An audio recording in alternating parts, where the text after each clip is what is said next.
everybody. Good afternoon to you. How are you? And happy Father's Day. So, I just finished reacting to a very excellent video by a YouTuber by the name of Curtis Price. And I went on to my front page on YouTube recommended, and there was another video that caught my eye. And it was by a person by the name of Mr. James Brightman. So James is a type 2 diabetic. One moment, please. I got to pull up the video. I lost it for a second. Pardon me, please. So he did an excellent video giving his take on Chantal and what she's doing. And he had some very interesting things to say. Now, I have seen just part of the video. I haven't watched all of it, but he had some things to say about what she's doing to herself, and also how he was approached by some of the feedy people and what they wanted of him, his take on that. He's got some very interesting takes on a lot of things. I will be leaving a link for James's original video in the video description down below if you want to check out his original video or his channel and give a like or a sub or a thumbs up. Certainly do appreciate his point of view on things. So we're going to get into that, and I'm going to react to his video and give my thoughts as well. I'm also going to include a few brief things on Twitter that I have found, and also show you guys what Chantal is up to today. Because today she did another mukbang video of sorts, but it wasn't regular food. It was strictly a crap ton of desserts, very sugary desserts. And not just desserts, y'all, but 4 trays of desserts. And she even said that there was even more off camera. Now, why Salah would go out and get her 4 trays of desserts, knowing that she's got extremely high blood sugar, knowing that she's a type 2 diabetic, I have no idea. It makes me wonder if he is trying to induce some sort of medical event, or if Chantal simply sent him out for all that food because it is her attempt to get girl world talking and to get everybody mad at her. Now, Chantal does have a pattern when she really wants to kick up the dust and get the hate super chats flowing. She will throw down a huge meal or desserts or something and make a video, and then turn around directly after that and do a live, hoping that in the live, people are going to come in and throw the hate super chats and express outrage. She thrives on outrage. She thrives on negativity. So yeah, she did that. So she put out the video where she was eating desserts that, in my opinion, she shouldn't have been having, especially as a type 2 diabetic and with extremely high, dangerously high blood sugar. And then not even an hour or two later, doing a live and just simply sitting there talking about nothing. So rather than react to her live and her video, which are both trash and just absolute rubbish, in my opinion, I would rather hear what James has to say, his take on things. I think that's much more interesting. It's much more informative, and I'm very eager to give my opinions to his opinions and his feelings. So let me just go ahead and bring up the screen for the Twitters. We're not going to stay here long, just ever so briefly, and then we'll move on to James's video. Okay, so let me just go ahead and bring up Twitter. All right. And so there's Twitter right there. Let me just go all the way to the top. So for those of you that want to follow me on Twitter, because whenever I do a live or a video, I post there as well, due to the fact that YouTube, they really don't send out notifications as they should. There's my handle, Wild Girl Sarah. So let's start here with Moon Goddess Tarot and Foop Olympics. Foop Olympics says, so she put him talking about Salah in the thumbnail picture, even though he runs away and leaves her to gorge on desserts a whole 2 seconds into the video. So he's in the thumbnail and he's in the video for like all of 2 seconds. And the rest of the video is Chantal. As you can see, look at all the desserts in front of her. That's not even food. Excuse me. That's not even food. That is nothing but desserts. She told us before she doesn't have a sweet tooth. Well, if you don't have a sweet tooth, what is all of that, Chantal? And she's using the excuse, the reason for eating all those desserts as it's Eid. So I guess, according to her, that's the thing to do on Eid.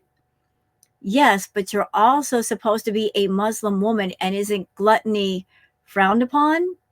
Isn't that haram? Yeah, it is. So if that isn't gluttony, what exactly is it? It's not even like a little piece of everything on one single small plate. You've got 4 trays in front of you. Clearly, we know what people she's catering to here. It's the feedy people, because this is what they pay for. They pay for the unhealthy food, and they pay to see someone eat a huge amount of it. So you guys can see why I'm not reacting to that video. I mean, what's the point? She's doing the video to cater to a niche part of her audience. She's doing it to kick up dust in girl world and get people talking. And in my opinion, it's self-harm content. And I will not entertain that trash on my channel. I just won't do it. You know, and anybody else wants to do it, they want to react to it, that's entirely up to them. I just don't see the point for myself or my audience. So no, we're not doing it, Chantal. If you do a mukbang, if there's no interesting commentary, and if you're sitting there eating and making all the disgusting eating noises, I refuse. I'll react to somebody else, or I'll wait for something else. You know, YouTube isn't my entire income. So, like, I don't care. You know, quality over quantity. But there is the thumbnail, y'all. And look, here's another one from Miss Anthropo Lulu. Yeah. Yeah. So, diabetes who? Diabetes what? Not diabetic friendly, in my opinion. Two-tailed caperer says, so we're just gorging on straight up carbs and sugar now. Salah doesn't give a single flip about her. No, he doesn't. And was this the title? This is the title she put for the video. Or did somebody switch this? This had to be like a fake title, because she would never put this. But oh my goodness.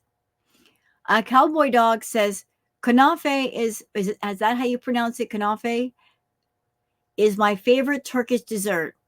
Kanafe is a similar Arabic version. It's a very rich dessert. It's served warm with cheese inside and is drenched with syrup.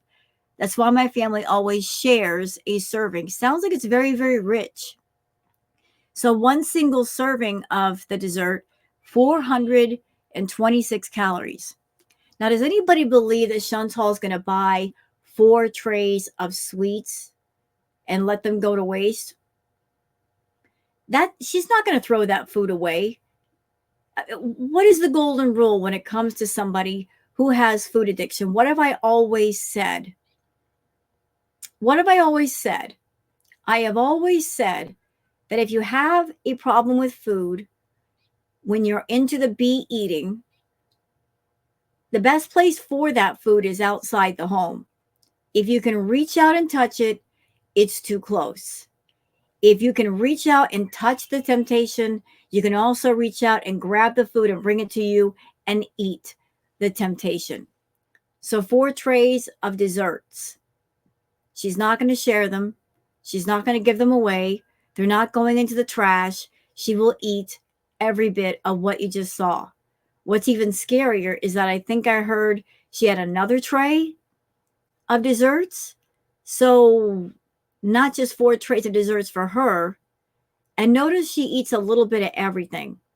That is Chantal's way of claiming ownership of the food, making sure that nobody else wants to touch it.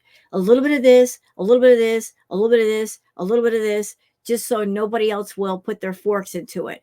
That's her way of saying it's mine. At 426 calories for a small portion of that dessert, and there are 4 more sitting in front of her. Okay, so that's it for that portion of Twitter So let's go straight into James's video. And I'm very eager to see what you have to say, James, and give your take on this whole Chantal situation. And again, I will leave a link for James's video in the video description. So let's see, I am where I need to be. Perfect. Okay, let's go. Everyone, how are you doing today? I saw something this morning which rather alarmed me, and it was concerning Foodie Beauty, who she's one of the Gall World girls, along with Amberlyn Reed and Glitter and Lasers. So basically, she tested her blood sugar on a live stream. Says here about 9 hours ago, and yeah, it was. Oh, I'm sorry. I'm sorry. This video was not done recently. It was just 2 weeks ago, but it's okay because with Chantal, nothing really changes except for her changing her mind and lying to people. But that's a constant. So even stuff from a little bit in the past still applies to the present. Quite shocking to see that number, and as somebody who had who has type 2 diabetes and had it uncontrolled for. One moment, please. One moment, please. I'm just making sure I have the right video.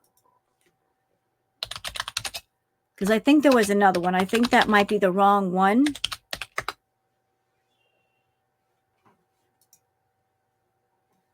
I'm just making sure I am where I need to be. Please excuse me for just a second. Okay.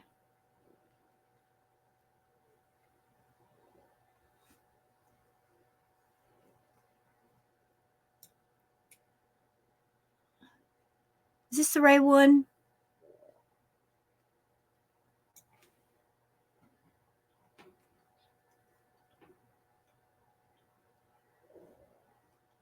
One moment, please. Sorry, one moment. All right, everybody, my apologies. James has done quite a few videos on Foodie Beauty. I'm sure they're all excellent, but the one I want to react to, I had the wrong one pulled up. Again, I apologize about that.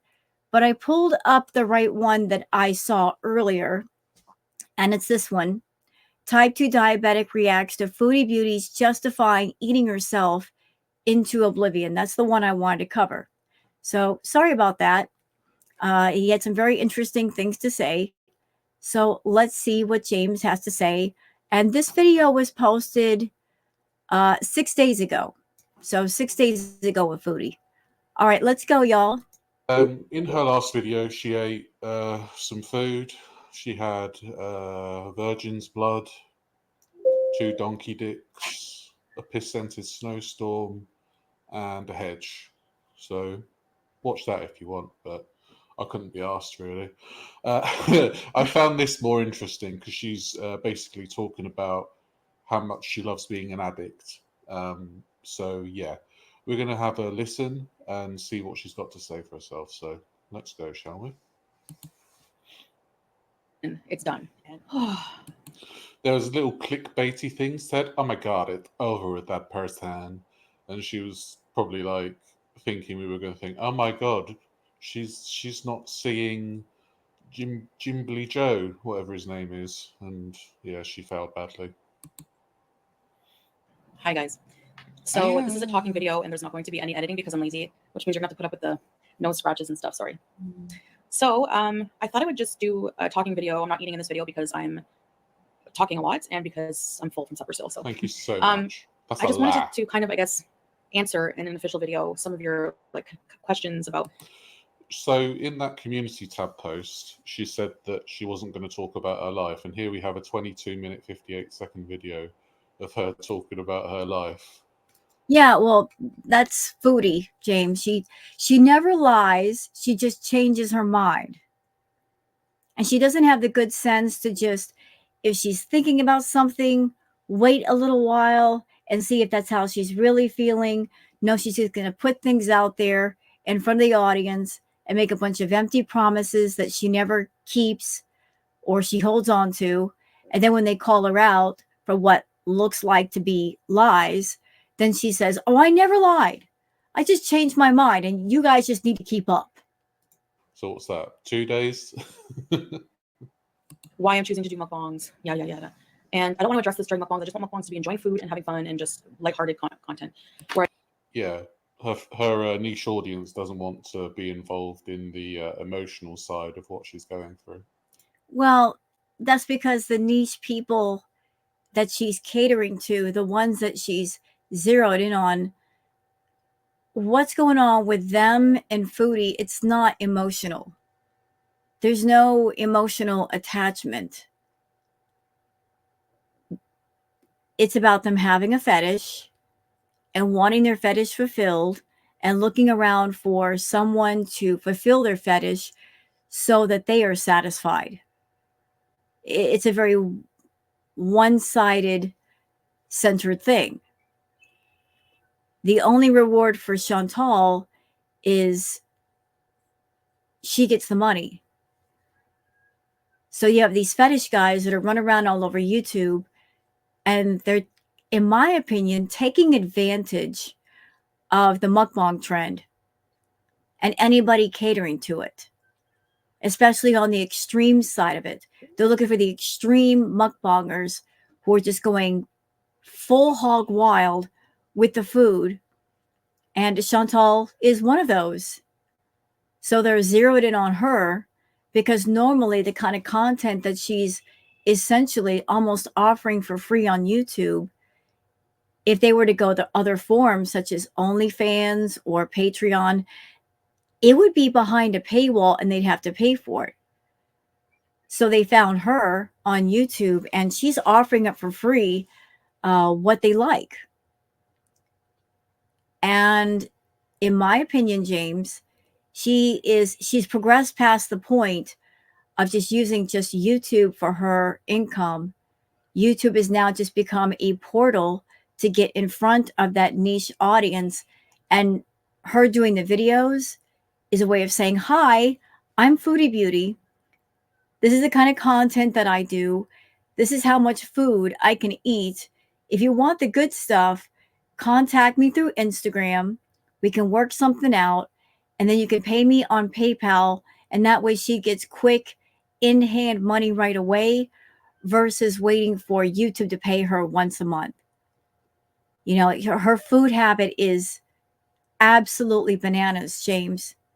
The last time she told us about how much money she spent on food, and this was a few years ago back in Canada, she said that she spent about $4,000 to $6,000 a month on food. This does not include the cost of all of the substances that she was using, trips to Starbucks, and junk food. That's just fast food meals. That's how out of control her habit has become. I don't have to give anything of myself, like share anything that, I've changed a lot. I know people refuse to believe that and are looking for all kinds of evidence and, just trying to counter that. But I have changed a lot mindset wise with certain things. From what I've seen, obviously, like as you lot know, I'm not exactly completely up to speed with her law, but it does seem like she's not really changed very much, especially when she's been popping off on her live streams wearing that crimson red lipstick that she likes to put on when she's about to think she's spilling some tea. Yeah, I just don't see any changes in her. She just seems the same, just a Muslim now. And that's the thing that I don't know if other people pick up on. But when you encounter people that convert religions, they do it for a number of different reasons. But in my experience, it's always been the people that have been absolute bastards before religion, and they change, and then they think that they can continue being a bastard, but from an empathic religious aspect of it. You know, not everybody who converts does it for the wrong reasons. Some people just feel the calling of whatever it is they believe in their hearts, And that's a true calling. That is a true spiritual calling. When you connect with something spiritual and you're just following through. Chantal is so disconnected from her conscience, from anything spiritual, that where a lot of Muslim people, they wear the abaya and the hijab in reverence. For her, there's a reason why we say she's cosplaying, because for her, that applies. Not speaking about anybody else who might be Muslim. They take the faith into their heart. Not Chantal. When she was back at the villa, this is a while ago, she, first of all, she had money issues. She owes about $50,000 or $60,000 in back taxes.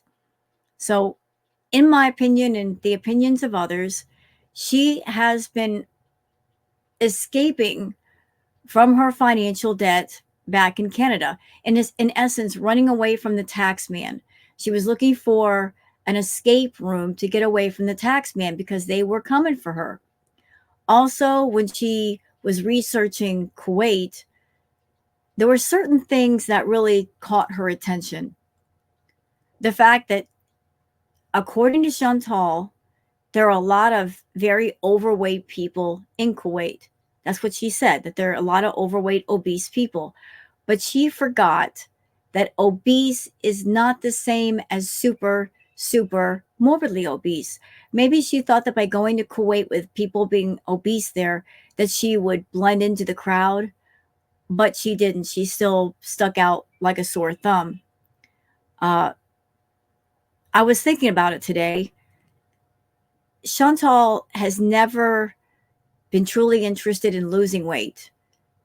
She's been more interested in gaining weight, really catering to that niche crowd, gaining more and more weight, devising more ways to make it happen and happen faster, creating different layers to her channel and to herself, and creating this whole toxic machine slash system to keep it all going. Like finding a way to get more funders and enablers and supporters, and keep the money flowing in, and find physical help to do simple things that the bigger she got, the less she could do. It's just finding a system, creating a system to help the addict continue the addiction to where it never reached a stopping point. Just building upon that and getting progressively worse. I used to know this guy before and after he converted Oh, I'm religions. sorry. I'm sorry. And he was I'm sorry. I lost my train of thought. I'm sorry, James. So one interesting thing of note, James, back in the villa when she lived with her ex-boyfriend friend Pete, she was talking about going to Kuwait and wearing the abaya and wearing the hijab. And she looked over at her friend's Pete and she said, "Should you be a Muslim when you wear those things?" And Pete said, "I believe so." And then Chantal just kind of shrugged her shoulders and said, "Fine, I'm a Muslim." I mean, very nonchalantly. So she wasn't looking at becoming a Muslim with the seriousness that she should have, and looking into it and researching it. It was just like, oh, I guess I'm a Muslim. You know, again, looking at it as a costume rather than a faith. Just using the abaya, using the hijab as a way to continue getting bigger and unhealthier and hide it for a little bit longer. absolutely lovely person beforehand. And then when he found God, he hated me because I'm gay. And it's like, oh, right. So all that time we spent together meant nothing then. So yeah, I'm always very wary when somebody says that they've converted religions, because it's usually the last resort when everyone hates them and they think that they can then continue as the same person behind the guise of being a god botherer, you know. Some things remain the same. Some things I'm still working on. But in the, I think it's safe to say after about almost 2 years of being different than what you're used to, a different foodie beauty, that this is going towards a newer lifestyle. She still eats copious amounts of food on camera, so how much has actually changed? Nothing, absolutely nothing, sir. The clothing may have changed. The location of where she lives may have changed, but nothing else has changed. And I think her degree of unhappiness has absolutely increased because the image that she's trying to portray now is so far removed from who she actually is. Trying to portray the opposite of what you are will always feel uncomfortable. Always, and lead to more unhappiness. It's like I say, it just doesn't seem like there's any change really. No. And life changes are not just one day you're different completely. Okay, it's gradual and it's painful and it's hard. Adapting to a new lifestyle, and I've had to grieve a lot of things from my old lifestyle, sure, of course, but it doesn't mean that it's what was best for me. But what does she have to grieve from her old lifestyle? I'm sorry, sir. I can answer that question for you just a little bit. I don't have the complete answer, but I have some insight. What does she grieve from that old lifestyle? I could think of a couple of things. I think one of the things that she grieves every now and again is her freedom. When she lived in Canada, she had her car and she could go wherever she wanted. She decided to let that go. She decided to sacrifice that to run all the way to Kuwait, to be with a man who honestly did not love her, would never love her. So she gave up some of her freedom, and she did it willingly and knowingly and eagerly. The second thing that she grieves is the ability to go out and get whatever party favors she wants. Like, she romanticized this life of being with Salah, of he would be the devoted husband and bring her whatever she wants. And she gave herself a serious case of cabin fever by always being in that house, nowhere to go, doesn't know where she is, has no one to talk to. She created her own prison cell. Although she has the power at any time to unlock the door, she just doesn't really want to. She got her backs out on camera, and now she doesn't do that. Is that what she's grieving for? That's choices that I have the freedom to make in life, and nobody truly knows completely my life, my circumstances, my everything except for me, my feelings, okay, what's in my heart and in my mind. So, do you know what? Do you think she's aware of Mr. Snowflake bringing out the next part of his docuseries about her? Yes. Do you think this is kind of like a damage control video? It is, and I'm pretty sure that she's aware of the episode. Chantal is a nosy Nancy, James. She's everywhere. She's aware of everything that's posted about her. She's a narcissist. So she spends a lot of her free time running around on YouTube and Twitter and TikTok, researching anything that anybody is saying about her. That's just what she does. That's what she does with her free time. So people in her own chat have let her know about the episode. Even before the episode came out, she kind of did the damage control video saying, it's my past. I don't know why they're bringing it up. I've changed. It doesn't matter. So that was her attempt at damage control.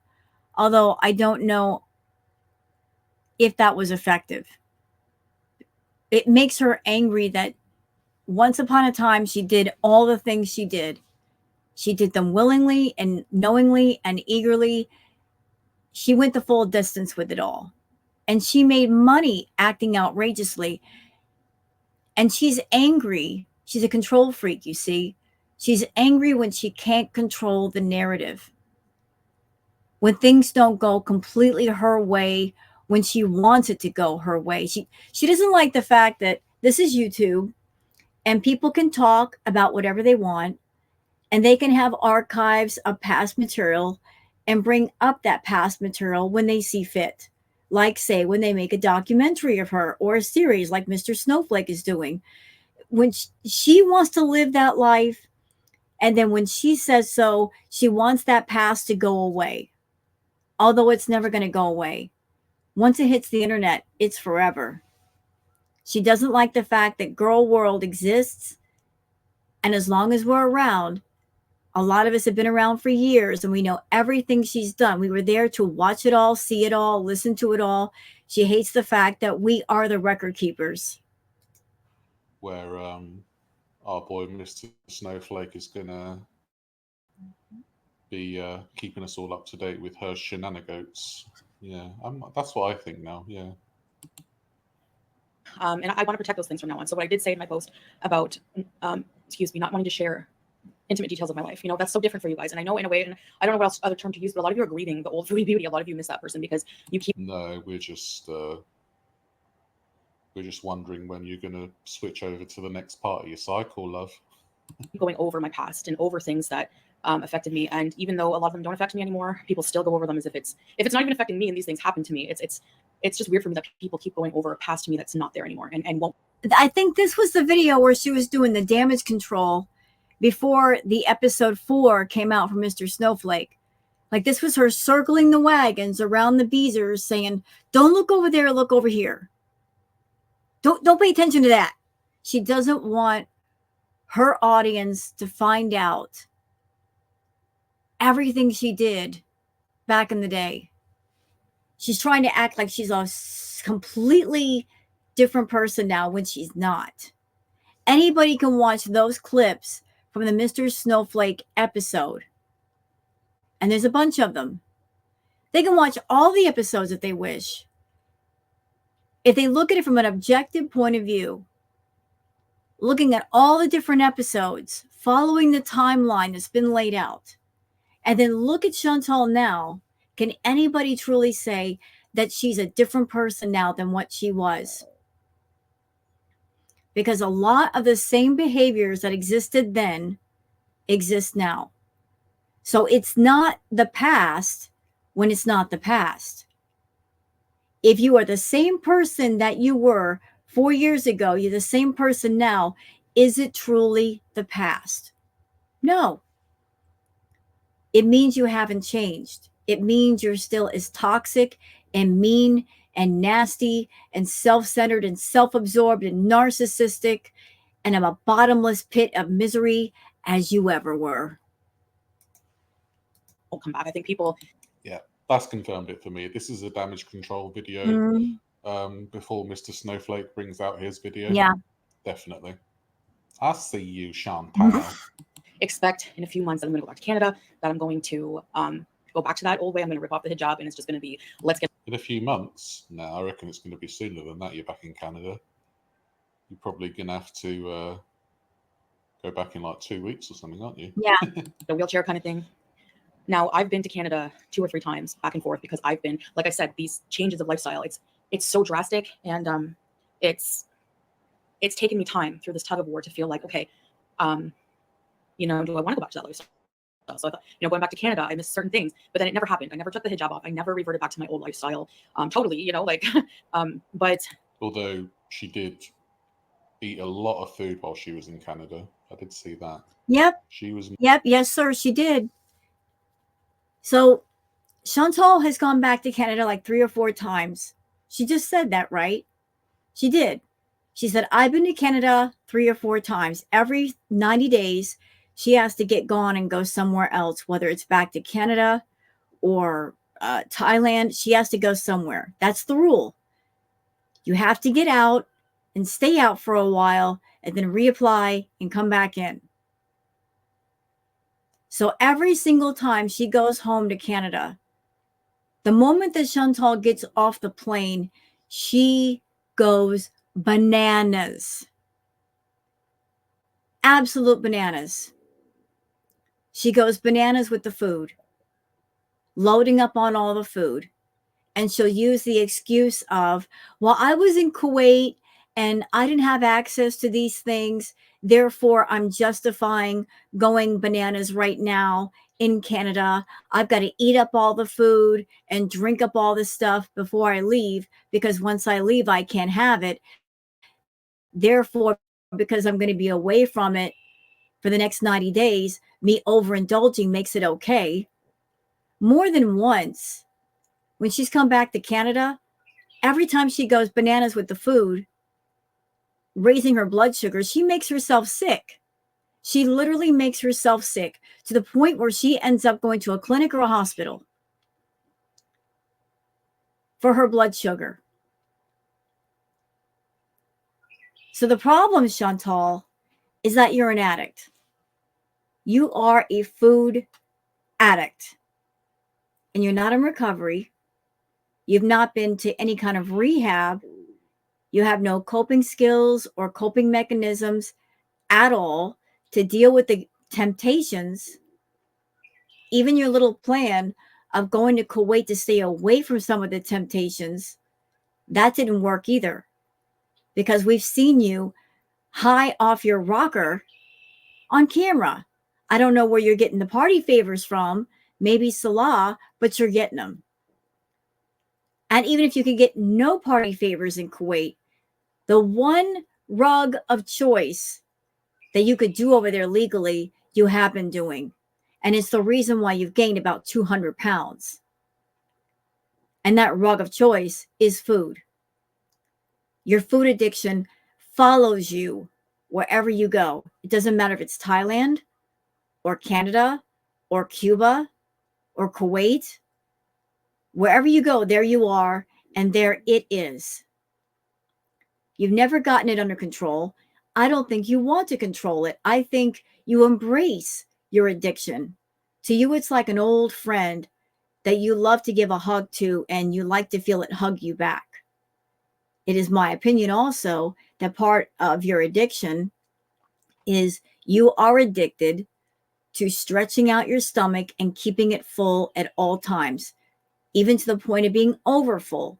Like maybe the feeling of overfull, it distracts you from negative feelings and emotions. It calms you down. But anything underfull to you is starving. It's a doctor and a therapist can help you work that out. But you don't want therapy. You don't want doctors. You don't want to get better. You want to continue the addiction, because the addiction is how you make money on YouTube. You want to continue to do self-harm content on YouTube. You want to give it a job and keep it working for you. Although overindulging like that is taking off some time from your life. Munching and crunching and bunching all over the shop, making her pancreas feel like it has no right to exist. Right? I end up coming back here, and there's a lot of reasons, and I don't feel like I need to justify that to anybody, and I'm not even going to try. I'm not going to explain why I prefer to be here. I mean, I think I have many times. I don't think that people listen. So it's like, for me, if I'm going to just be talking to a brick wall, I'm not going to bother. You know, there's just so many people online that are so determined to misunderstand what I say and take a different meaning of it. And I just, you know what, I'm just going to let people do that, and I'm just going to keep quiet. Well, what's the meaning behind, I'm just going to eat what I want now? That's just you not caring about your health, isn't it? No. How can we misconstrue that in any way? You are literally eating yourself to an early meeting with Allah. That's all it is. And do you know what? I used to feel sorry for her, and now I'm just like, you're obviously doing this to yourself. So I'm sorry to interrupt you, James. I would like to add something to that. So Chantal just said, I'm tired of people misunderstanding or misconstruing what I'm saying. Well, isn't that easy? When you're dealing with somebody who is very impulsive and they keep changing their mind and switching their thoughts right in front of you. One minute they're telling you, I want to get healthy. I'm going to eat healthy. I'm tired of eating this way. I'm tired of being sick. And the next second after that, they're on the defensive and being defiant. So it's like you're saying that we're misconstruing and misunderstanding. But at the same time, she's not being clear. She's not holding on to a thought. She's not holding on to any kind of conviction about anything. It's just from one second to the next. And we're at fault for not understanding when she's the one being confusing.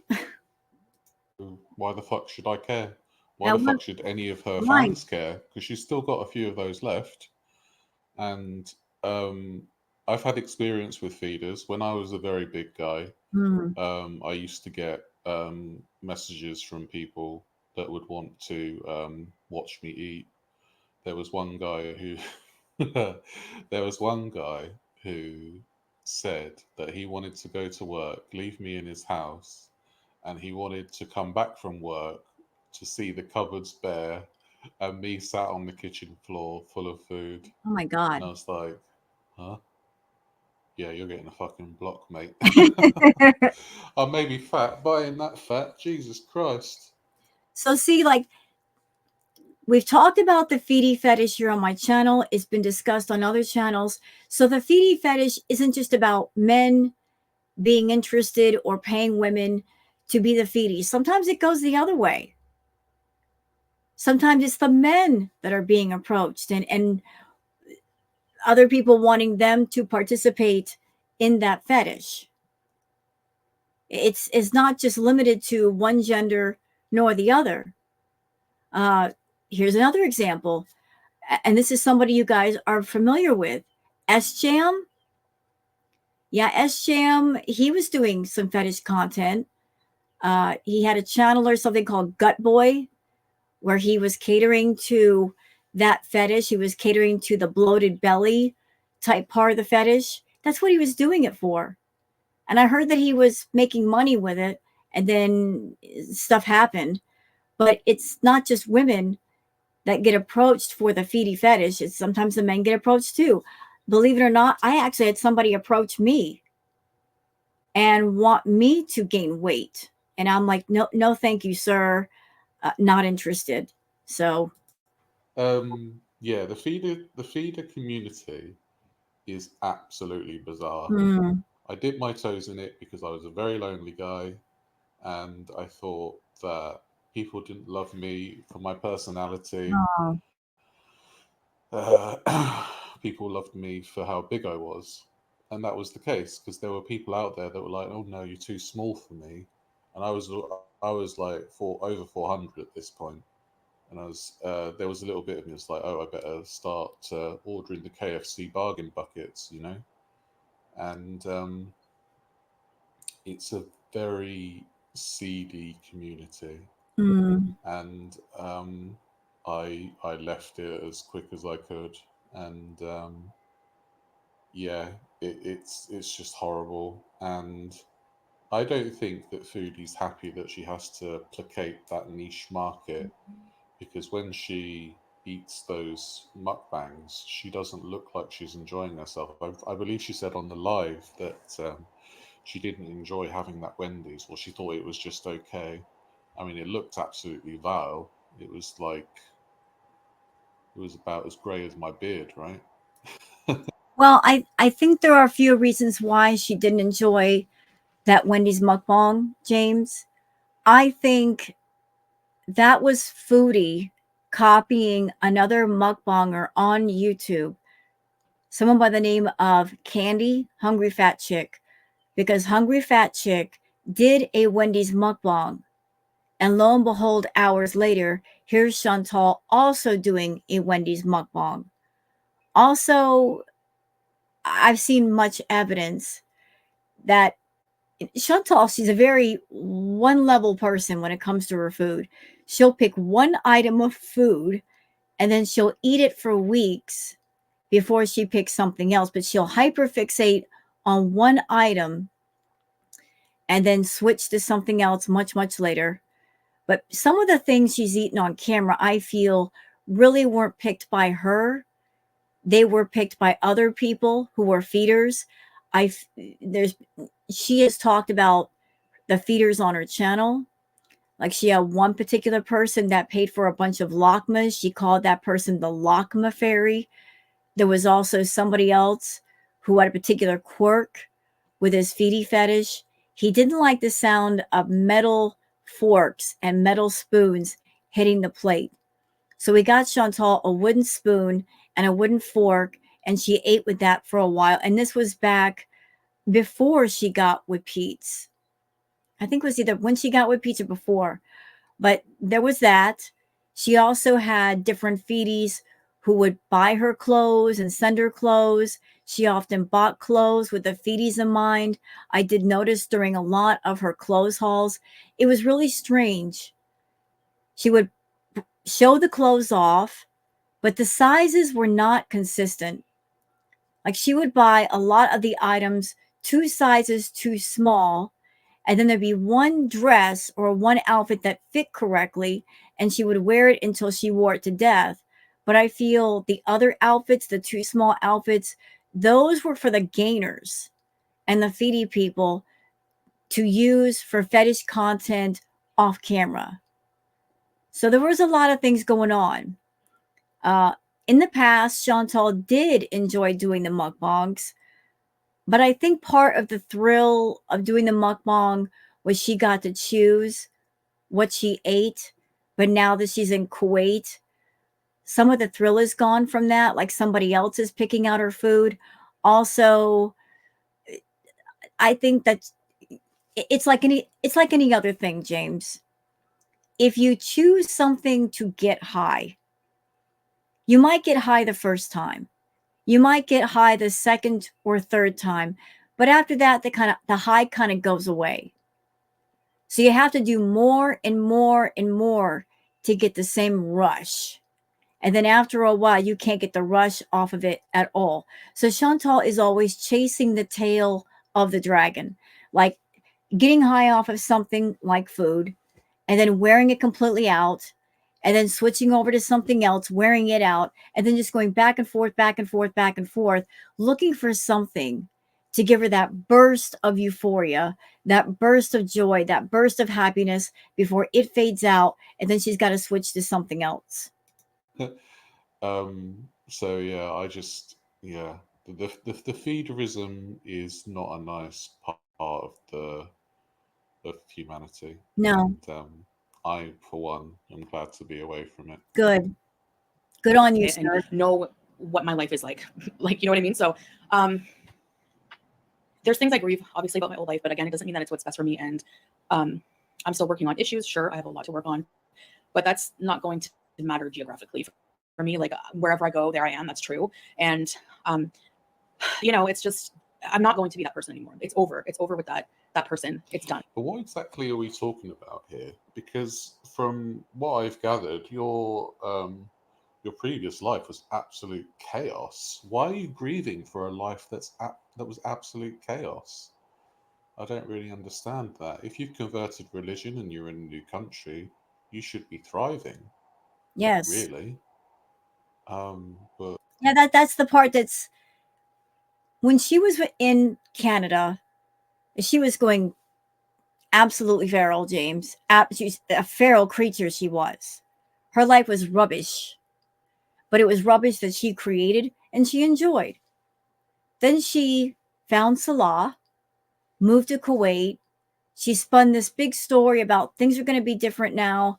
I'm away from some of my vices. I have him here and I'm going to start to get healthier. And it's been 2 years and it's been anything but positive. So the big question is, if she can't get her act together in her home country, and if she can't get her act together in Kuwait, like where can she get her act together? Like what's it going to take? It's unfortunate, but some people who are addicts do not make it out of the addiction alive. The addiction comes on slowly to where you don't notice it. And then more and more it consumes you. It wraps itself around you. And the final stage, which is where Foodie is right now, is where you are essentially almost locked in a box with that addiction. And that's all you can think about. And that's all you want to do. You're not focused on anybody or anything outside of that. That's the final stage before it swallows you completely whole. She's got all the opportunity in the world, all the resources she needs, but she doesn't want the help. She doesn't have to go down this path, but she's literally choosing to, James. And there's nothing that anybody on YouTube can do. She wants everybody else to care for her problem.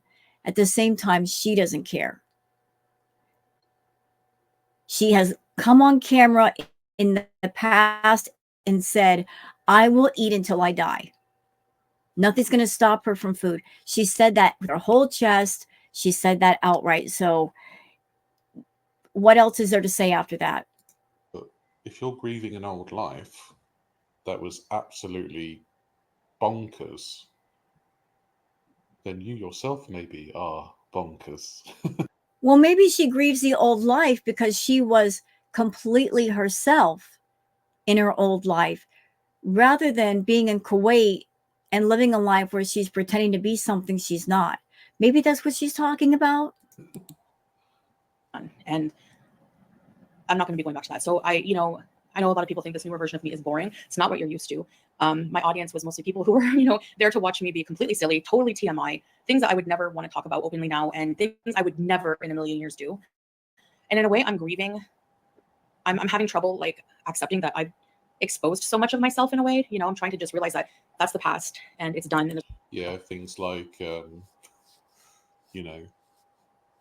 feeling sorry for abusers and things like that. Yeah. Oh, you must be grieving so hard for that, darling. There's nothing I can do about it, right? But there's a lot I wish I didn't share with people, or that I didn't do. So, but there's a lot of things. Chantal says, oh, I wish I didn't share all of that, but she was very happy to share all of that and create more chaos on top of chaos on top of chaos at the time.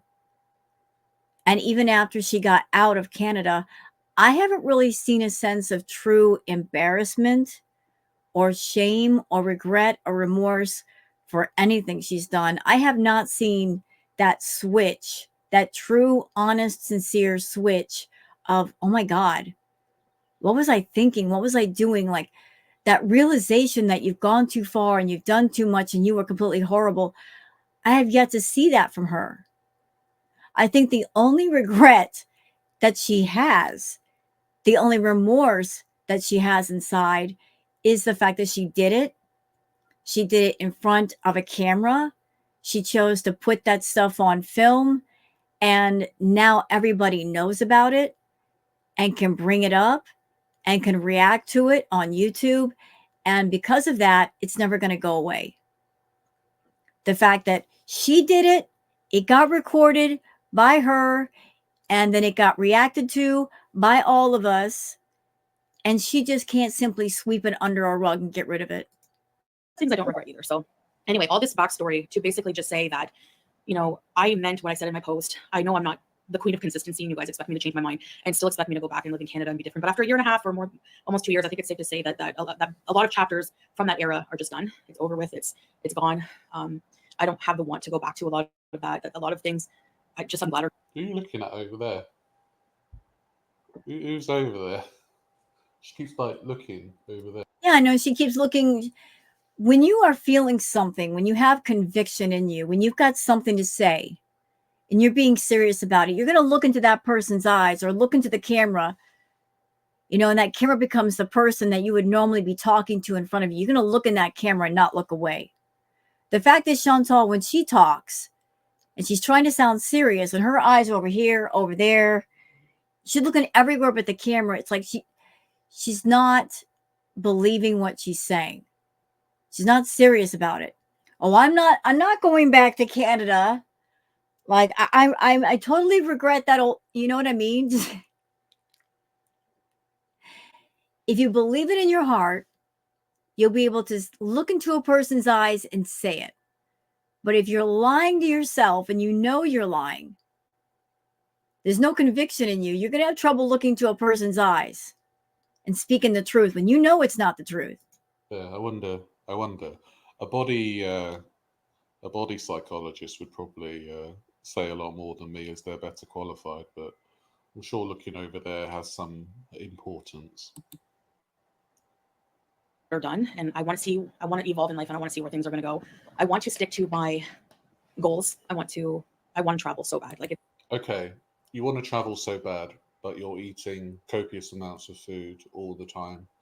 Now, if you're eating copious amounts of food all the time, and you're getting as immobile as you are, because we've seen those Jane Fonda workouts that she's done.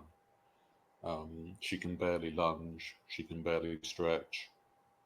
She is getting to the point of immobility. And as a diabetic, she is in the very real danger of losing a limb, losing both her limbs potentially. Right. And I'm just so surprised that doesn't scare her. Like, I would love to be in my whole life having full control of all my limbs, having them all intact. Because there are some of us out there that are unfortunate enough to be born without their full body, Right. without full control of their body. And this woman is eating herself from a place where people would kill to be in, to have all their mobility, to have all their limbs intact. And she is just frittering it away because she loves horrible food. It's just it's maddening. It's maddening for sure. Well, you know what part of the problem is, James? Again, she caters to the niche group, the feeders. She caters to them hardcore. And some of them might be gainers and immobilizers. You're part of the feeding community. I'm sure you're familiar with both groups. The gainers, they want to see you get bigger. The immobilizers, their fetish is you being as immobile as possible. So she's catering to those people, and she might be romanticizing immobility and getting to a place of being completely bedbound. Like, she might have this great big stupid fantasy in her head of, if I become immobile, it's going to be such bliss. I can have somebody waiting on me and changing my bedpan, and they bring me food, and I don't have to do anything, and nobody can ask me for anything, just totally romanticizing it. When you're right, there are people out there that are, maybe they've gone through some medical issues, maybe something has happened to them and they don't have their mobility, and they would love to be able to have it, but they just don't. And here's Chantal, who is literally choosing to be immobile as much as possible. And it's because of her obsession with YouTube and with money. Everything to her is content. If she has a health issue, if she has a health problem, that will be her content.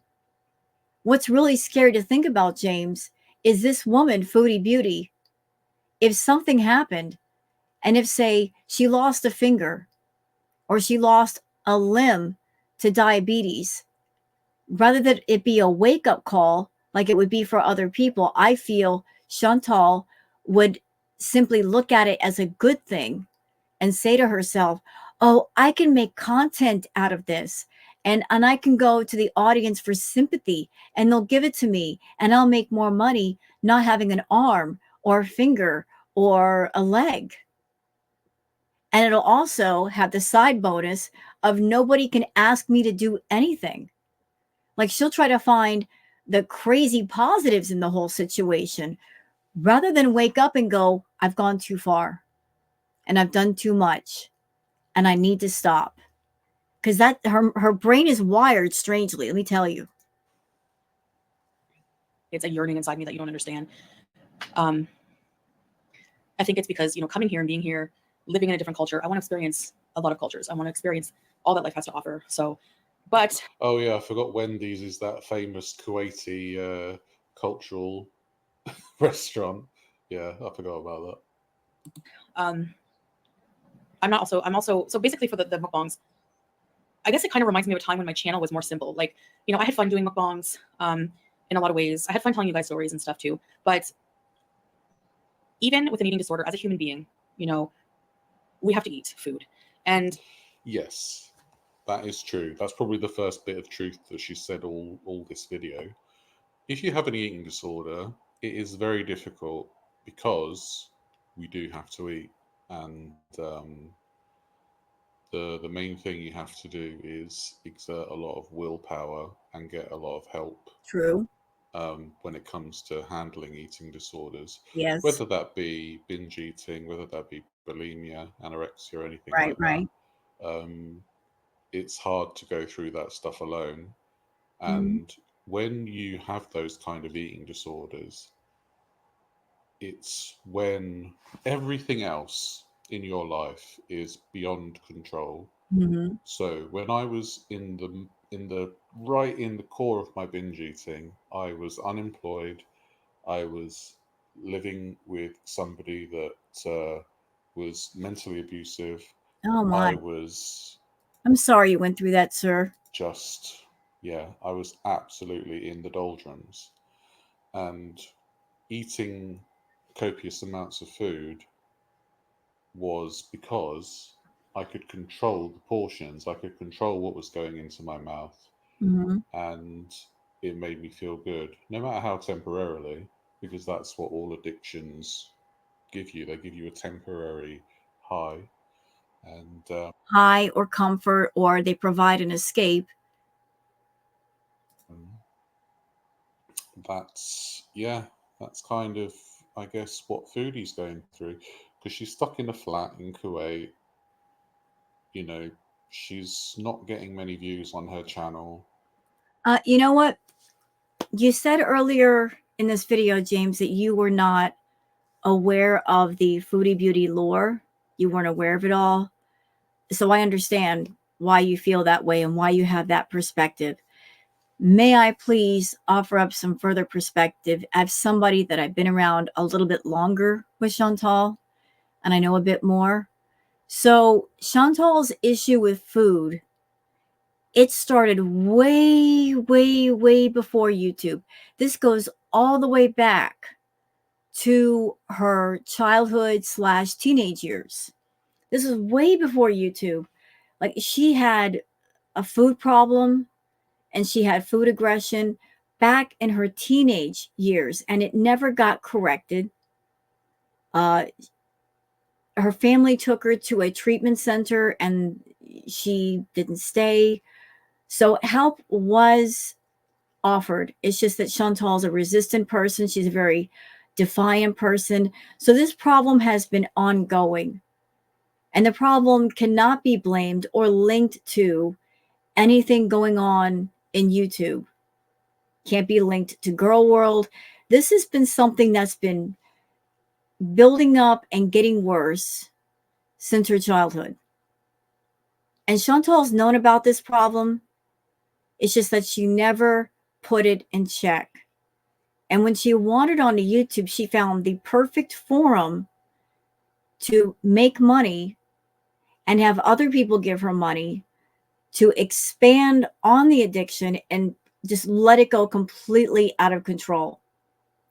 In essence, she took what started out as a garden lizard and it turned into Godzilla, running around, stomping on things, being destructive. That's the level of her bee monster. It started off small and then it grew so big, it literally became a food Godzilla. She's wondering when she has to go back to Canada and things like that, and relationships may be in turmoil and stuff. But she can control the food that she consumes. And if she's controlling that, then that's one aspect of her life that she doesn't need to worry about, so to speak, even though it is going to be horrendous for her diabetes. And I Yes. dread to think what her blood sugar is like right now, even on the medication, because as I've said before, the medication will lose its efficacy if you eat too much. Mm-hmm. And it will get to the point where you need to add more medications in order to try and alleviate the blood sugar levels. And she definitely seems like she's at that point now. She Yes, sir. And from what I understand, she's on the max dose of the medication that she's on. And in my opinion, sir, I think she's actually abusing the medication. Like she's been really bad about taking any medications for anything. But I think the more her food problem progresses, the more sugar and carbs she consumes, the higher her blood sugar count goes, the closer she gets to, say, a diabetic coma. That's when the medication became important. And I think the only reason why she takes the medication is to keep herself from going into a diabetic coma.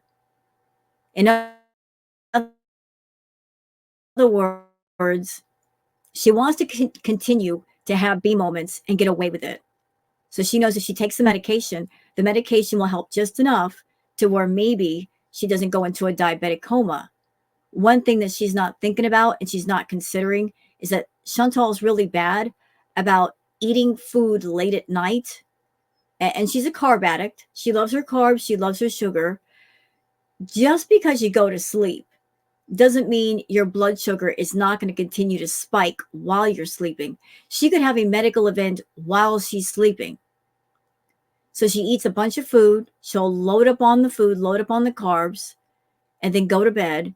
And while she's sleeping, she's risking having a medical event in her sleep.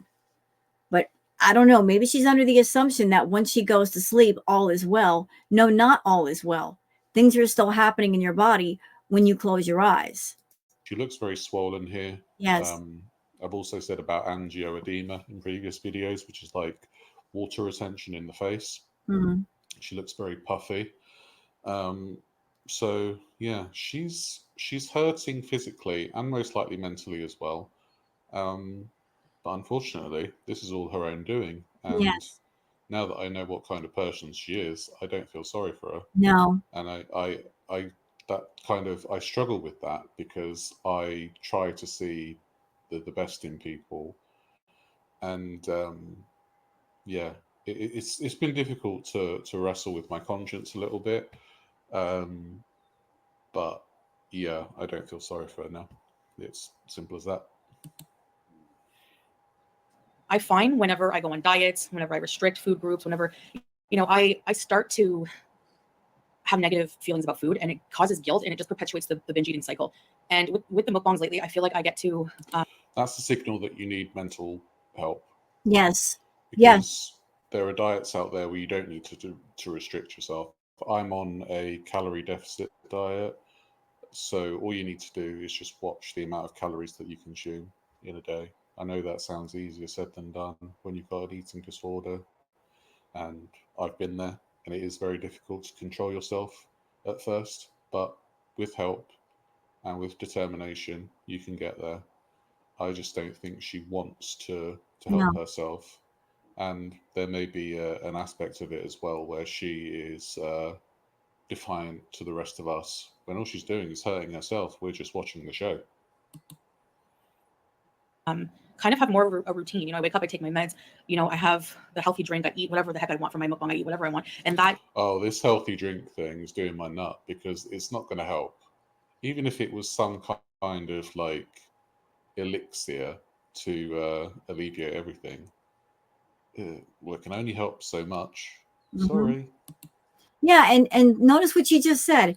I wake up in the morning, I take my medication, and then I do a mukbang and I eat whatever I want. That's not how it works. You can't just take your medication. She's taking her medication before she does the mukbang because she knows she's going to go way overboard with her mukbang and her blood sugars are going to go insane. So she's taking a preemptive strike and making sure her blood sugars don't go up dangerously high. Let's take the pills beforehand and get that going on. So when I do a mukbang, the blood sugars don't go so high that I need to go to a hospital. That's what the medication is about. Not about caring about her health, not about caring about her diabetes, but giving her a little extra wiggle room to do the mukbang she really doesn't need to do. That satisfies a craving in me, as a food addict in a way. And then I, can negotiate with myself. Okay, I'm going to have this healthy later, blah, blah, blah. And I know a lot of people are saying, well, you're fooling yourself. It's a slippery slope, yada, yada, yada. But over restricting doesn't work either for me. You know what I mean? In a way, it's worse. So. Yeah, this is just somebody who doesn't want to help themselves. They're just No, lazy. no. But these are what I'm doing right now. I don't want to do anymore on my channel. I don't want to justify, as a larger person with health problems, I don't want to justify to people, strangers, why I'm eating what I'm eating, you know? Especially to a community. So basically, she's shifted the blame to the people watching her Yes. and absolving herself Yep. completely of accountability. Yeah, you know what, James? Thank you for saying that, sir. Well done, sir. Brilliant. Brilliant. And you're so right. What she's doing right here is she's blame shifting. Oh, it's your fault.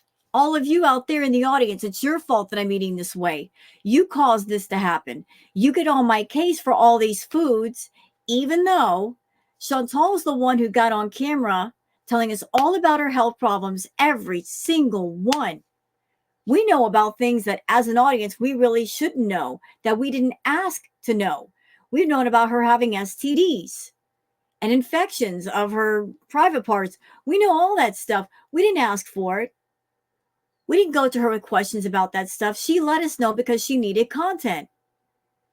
So she let her audience know just how sick she was. She made a point to get on camera and show her blood sugars to get attention.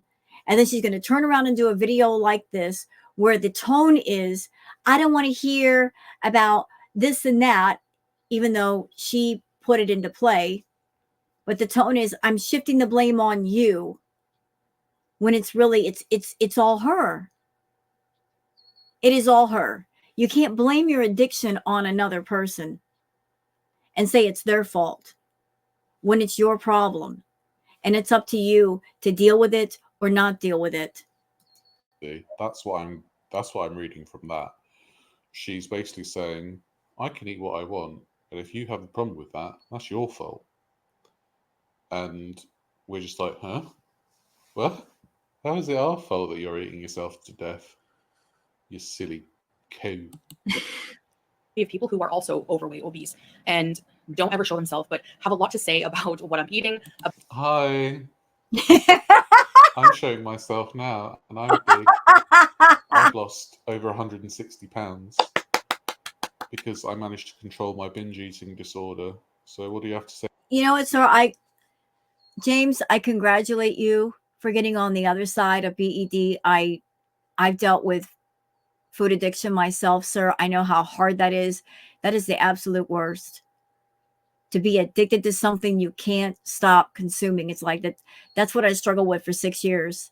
How do I fix an addiction to something that I can't stop consuming? And it took a lot of figuring out. It took me a long time, but I did it. But I congratulate you on being on the recovery side of it. I congratulate you on your weight loss and being with us today and talking from a place of sense. Bravo, sir. Bravo. Say about me, foodie. About my weight, yada yada. It's a huge community of people who do that, and I don't want to justify my choices. You know, just because I'm a fat person online eating something that's not a salad, I don't want to do it. What I do off camera with my life is totally up to me. You don't have to justify your food choices, no.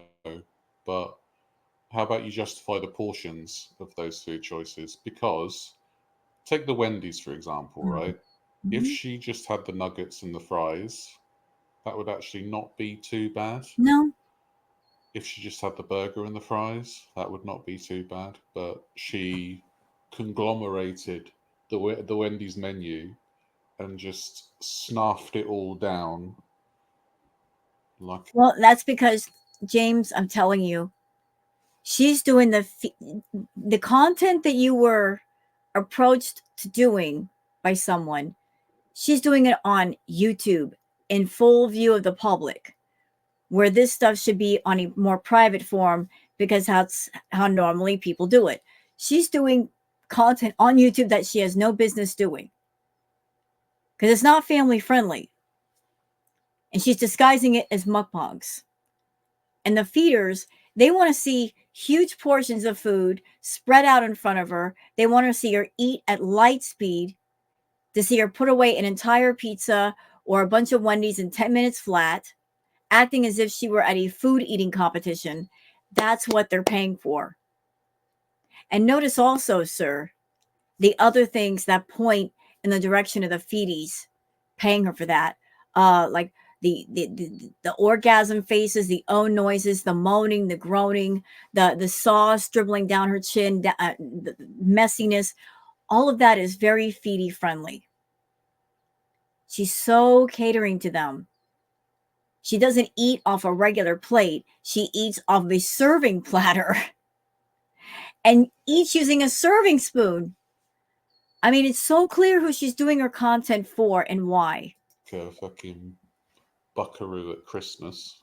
I don't even know what that means, but it sounds good. Yeah, she's proper copium, isn't she? She's huffing that copium. Maybe that's what that shisha was. It was just like massive amounts of copium that she ingested to get her ready for this video. You know, I'm just going to put my thoughts out there. I can't imagine how much pain Chantal is in. She's 5 feet tall. She should be in the neighborhood of 115, 120 pounds. She's well over 500. I can't imagine how painful that has to be day in, day out. My highest weight during my food issue was 150 pounds.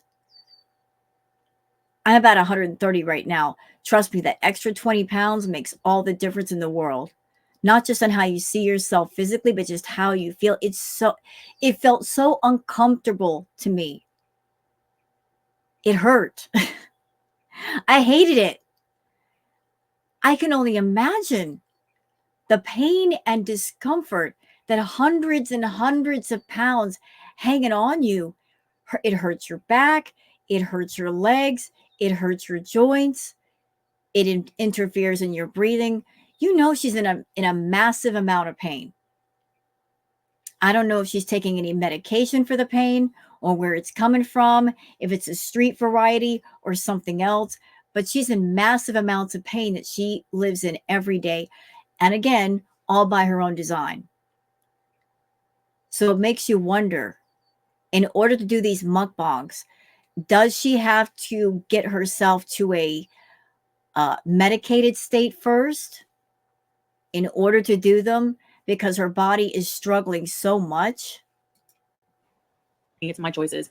You don't have to watch it. You know, eating videos are not for everybody at all. And so that's fine as well, you know. So if eating videos are not for everybody, which you just said so, why not take it to a private forum? Why put it on a public platform where everybody can see them if they're not meant for everybody, if they're not family friendly? I mean, make it make sense, Chantal. There is an audience for it, obviously. And no, not just feeders, because there is an audience for it, and yes, it is feeders. Thank It's you. your audience. That's how you're making money. Say it louder, James. Say it louder.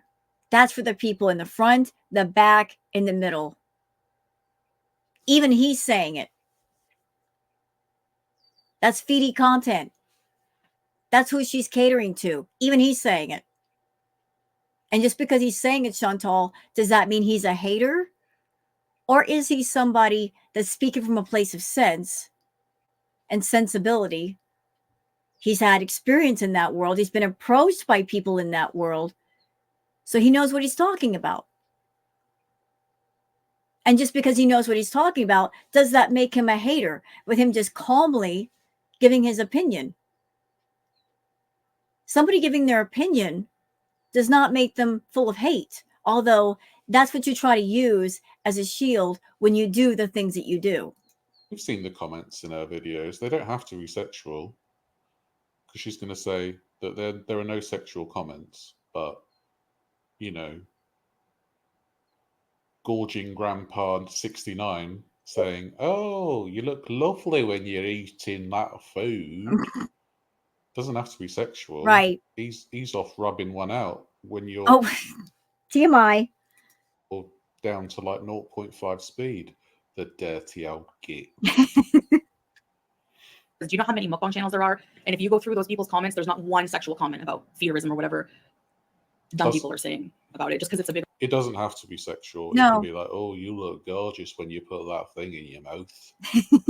"Oh, you look lovely with that red lipstick, eating that kebab, you dirty bitch." You know, things like that. Your person eating has to be a feeder. No, it's not. All right. People watch mukbangs for different reasons. You know, it just makes you hungry. It's pleasurable to see the good food, especially if you can't eat it or if you are. Mukbangs don't make me hungry, thankfully. I was thinking yesterday about, like, would all this coverage that I'm doing of foodie trigger something about my eating disorder? But actually, no, it really does not.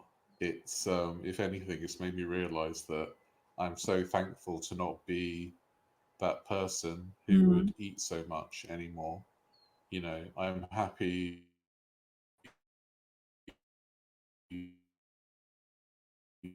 on my day hovering around the 2000 mark. So Good. yeah, it doesn't make me miss eating copious amounts of food at all.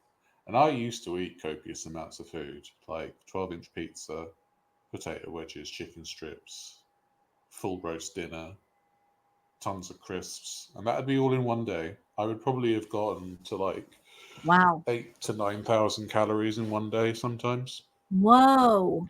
And I don't grieve. I don't grieve for that part of me. If anything, I look back on it and I think, thank fuck, I am not that person anymore. And I'm glad that you're not enthralled in that anymore either, James. Because while you're in the midst of it, you just don't realize how bad it is. You don't fully realize it until you're away from it. And you look back and you say, what was I thinking? Like, what was going on there? Like, you don't realize how bad it is until it's over. Thank goodness I don't have to deal with people who want me to be immobile so they can rub one out over it. Whew. Yeah, that's it's relief more than anything, you know. Relief. For eating, it's like a social thing, you know. Like I don't have to explain mukbangs. People. And that's something I don't think Chantal understands. She's all about self-gratification and quick reward. And food is a constant. Food is old reliable. It is something that'll never leave her, never cheat on her, never lie to her. She looks at it like a friend. She's got such an emotional attachment to food that literally she had more than once fast food funerals for fast food. Oh, I'm quitting fast food, so I have to have an entire funeral for it. I mean, that's just absolute madness. But it upsets you so much to let go of something harmful that you're going to do an online funeral for it. For something that has no heartbeat, no feelings, no emotion, no soul. You're treating it like a person. But she will never reach that nirvana of being away from the addiction and saying to herself, it feels so good to be able to wake up in the morning and not think of fast food, not be fixated on fast food. I can think of other things now. I can do other things. I can go through a normal day and have a normal appetite where I don't have to be like a hamster on a hamster wheel, running to the fast food back and forth again. She will never know that freedom of what it is to have an addiction and be on the rehab side of it. She'll never know that freedom. She'll never know that happiness. She created this misery. She's kept it going.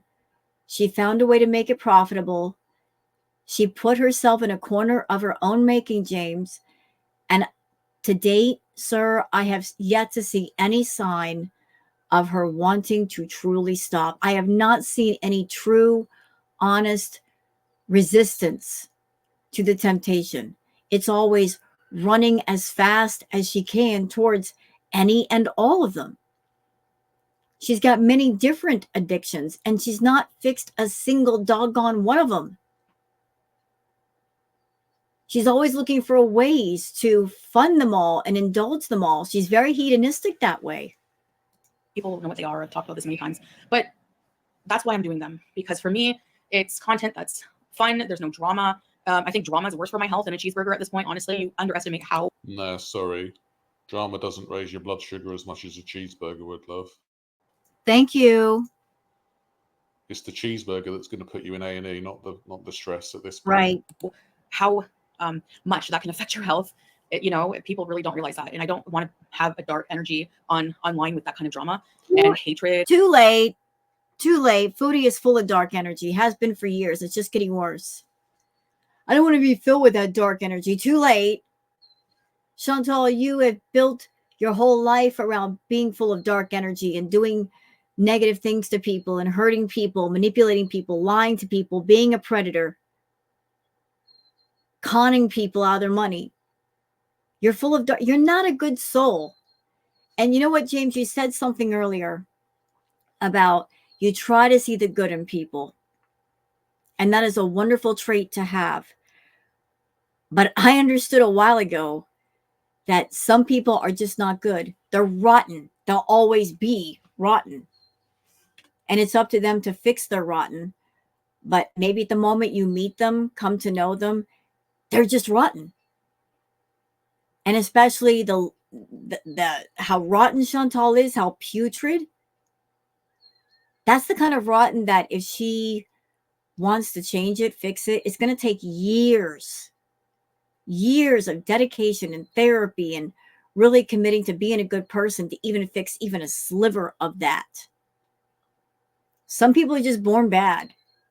And I feel she's one of them. Like she contributes nothing to herself, to society.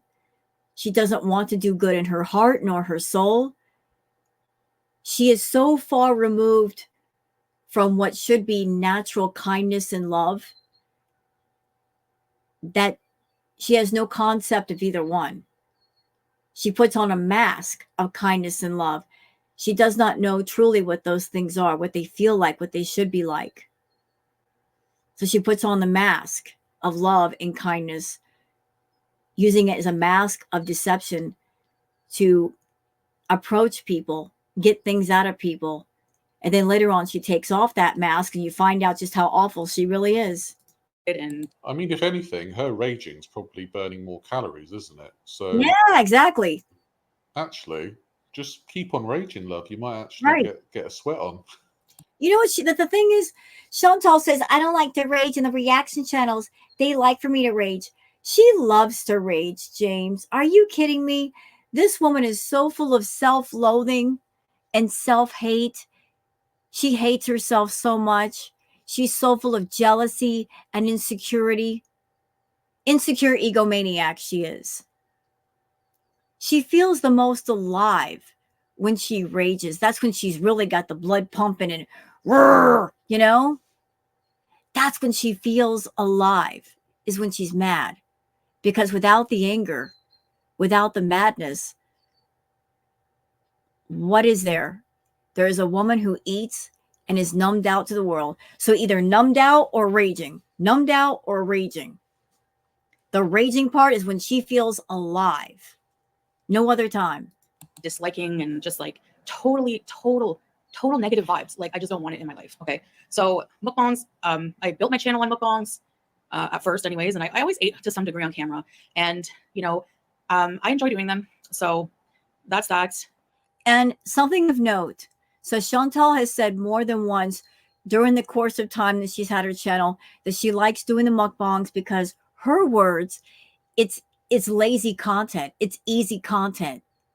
Just get some fast food, put it on a table, turn the camera on, film it, eat it. After you're done eating, turn the camera off, upload it. Easy money. That's why she likes it.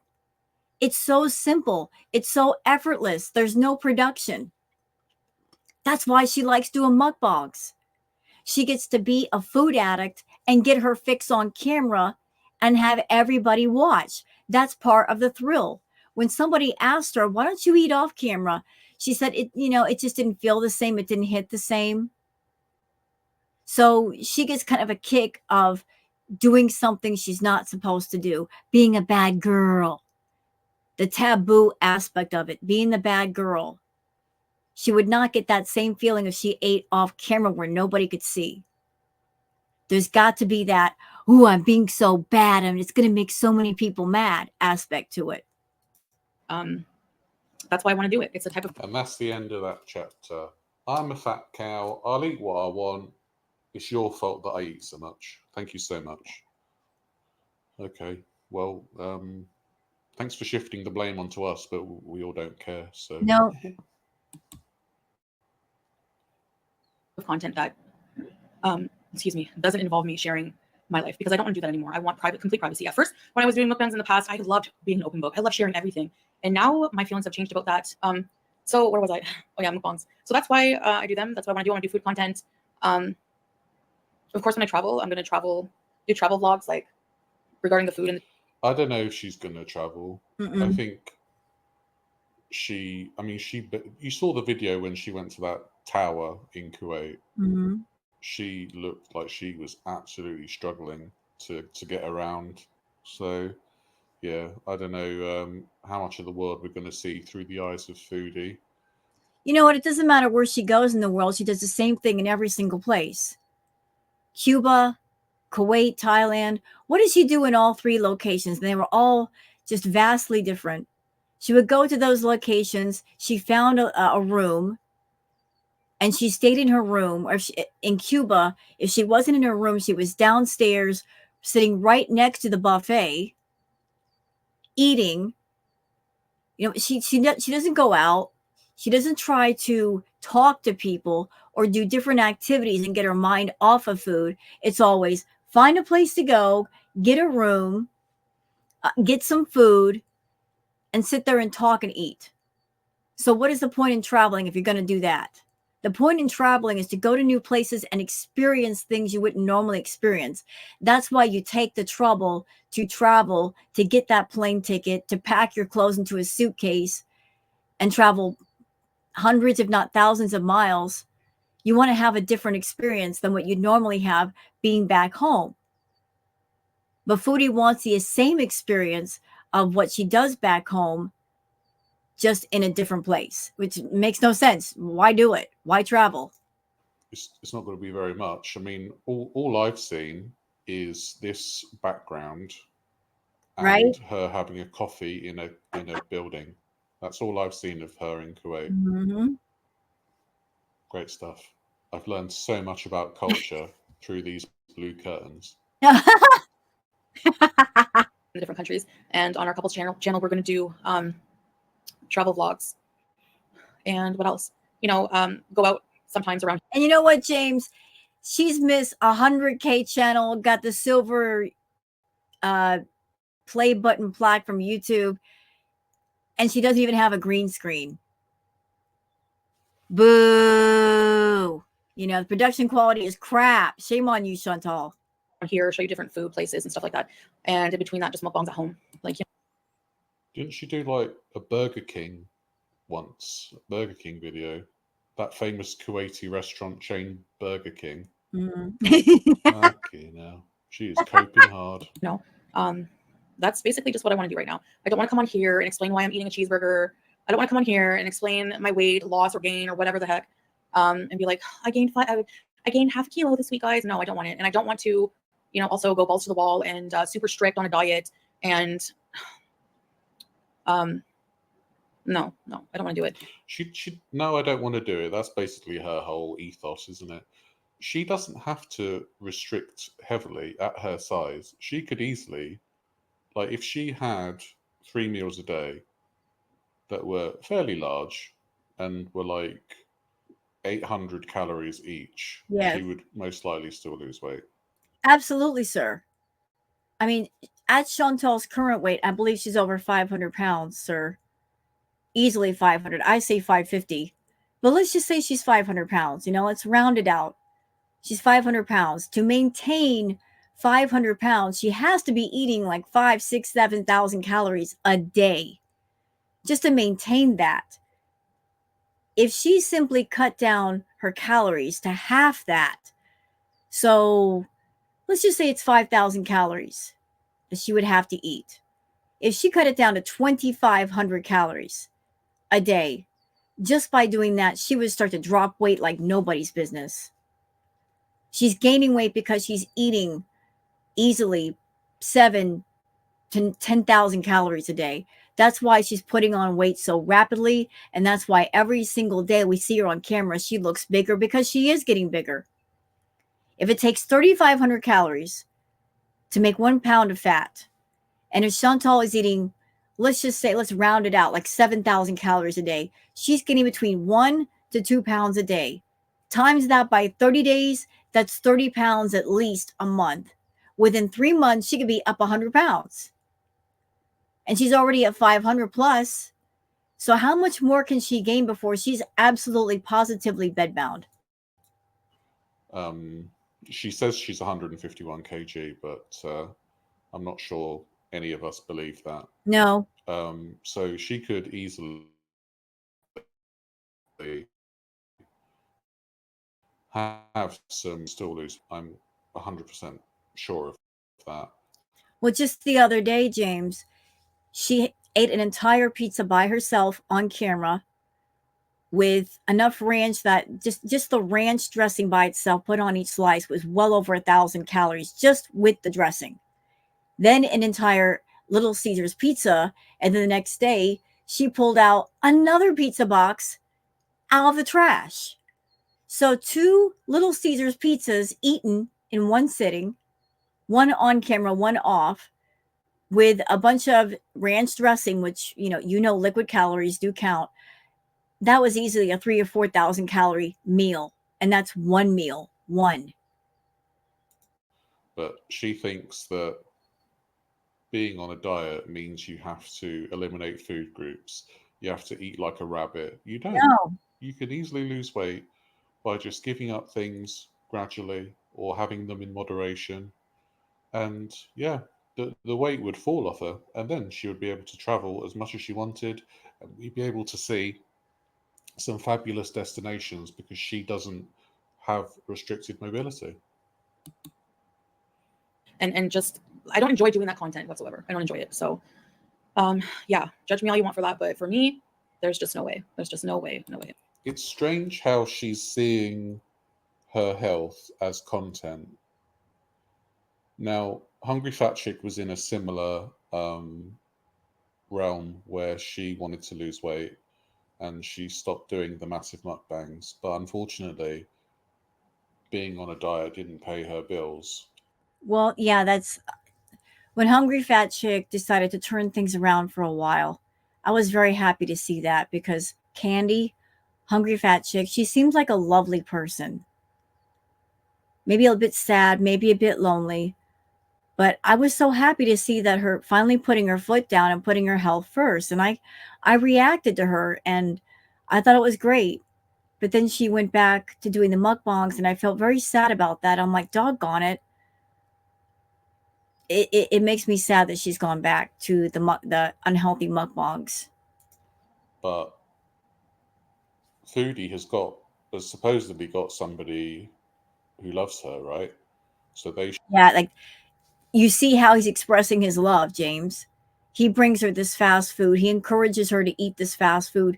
And today they did a video where there were 4 trays of desserts and she's got type 2 diabetes. So yeah, what do you think about that kind of love? Not the kind of love that I would want. That's the kind of love that's very harmful to one's health. should be like, yeah, I'll look after you while you do the content that you want to do. But obviously, if she's doing these mukbangs and stuff, she's not giving a lick about her health, so she No. wants the money. Well, she wants the money and then he wants the money from her. Salah is not emotionally plugged into Chantal. He's not attached to her. He's very indifferent to her. Hence the reason why she can do what she wants in front of him and he's not the least bit affected. He is not attached to her. He's just like, hey, as long as you pay me, do whatever you want. And honestly, that's what she wants. She wants someone to look after her in some respects, but stay out of her way. And don't stop her from doing what she wants to do. If you have people in your life that love you, they will tell you the harsh truth that Yes. you need to hear, not what you want to hear. Right. And I don't think she's got anybody in her life that will actually tell her, you are killing yourself by doing these mukbangs. I You're think going to lose a limb. I think she's had people in her life that tried, James. It's just that Foodie is extremely stubborn and defiant and controlling and manipulative and just a complete tyrant. And she's I'm the boss of me. You don't tell me what to do. I think her family tried a little bit and then they just gave up. And then there's been other people in her life that tried and they gave up. She will drive you to that point where you want to care, but you realize how stupid it is because she doesn't want true care. She wants her version of the truth. She wants her hug box. She wants a bunch of yes men. And if all you can offer up is enabling silence, she'll take that. By doing these mukbangs. And it's tragic in a way, because we all need somebody to love us, really, don't we? Here's something interesting for you, James. I think she said this about Natter, and she kind of feels the same way about Salah.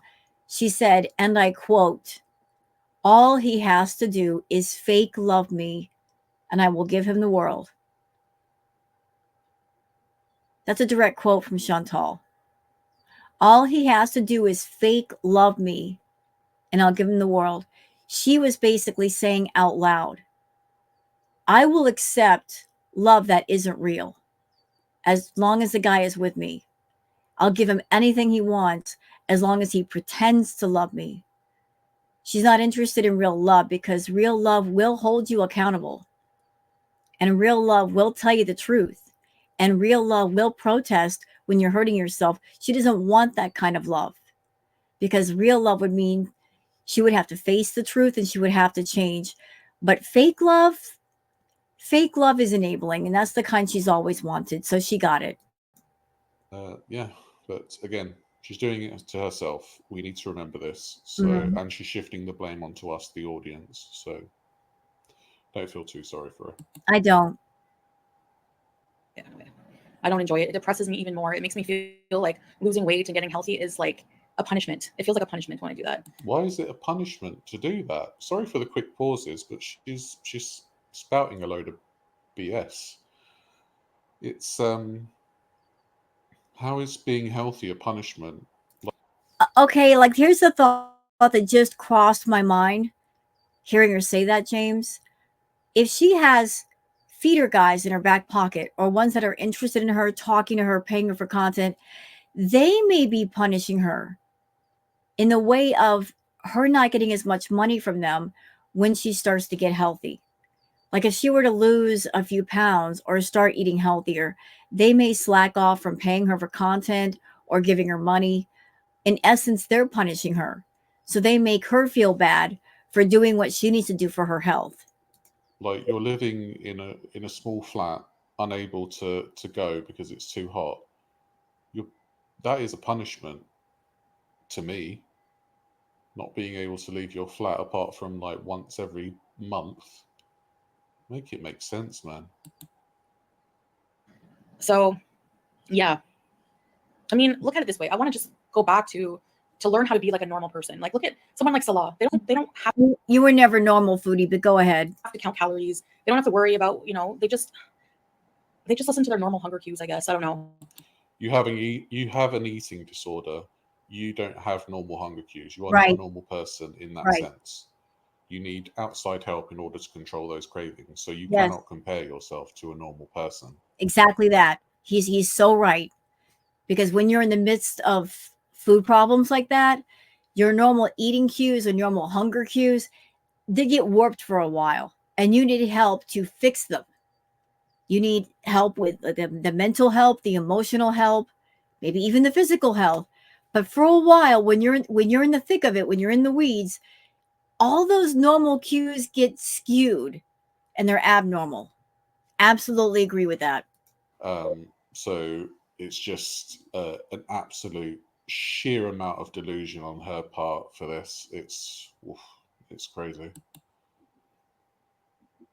But I know for someone like me, it's different. I have to reset and get there, whatever. But anyway, I don't even know why I'm going down that road. But I don't. It makes it feel like a chore, a punishment. You know, I don't want to do that. So that's just, you know, I've changed my mind. Yeah, I just don't want to do it. So there you have it. She just don't want to do it. And do you know what? Might as well let her see the error of her ways when it's too late. I think I'll end the video here because that's a You know what? Lovely video, James. Lovely video. And it was so great to hear from you, sir. I love how you're doing videos and you're very calm and very sensible about things. I might react to some of your stuff later, but I wanted to react to this video and introduce you to people on my channel, and they can find out more about you. As a matter of fact, I'm going to give you a thumbs up, sir, and I'm going to subscribe to your channel right now, and that way I can come back and review perhaps more of your content. And for anybody who is interested in James and would like to check out his channel, again, look down below in the video description. I will have the link for this video there, because he's done other videos on foodie and stuff that she's done, as well as other stuff like Amber. And you might want to subscribe to James. So brilliant video, James. Really enjoyed it. Really enjoyed reacting to you today, sir. And I hope that people on my channel subscribe to you and leave some great comments. So that's it for today for this. I hope you guys have enjoyed hearing from James. I certainly did. And I'll see you guys on the next one. Until then, take care of yourselves and each other. Bye.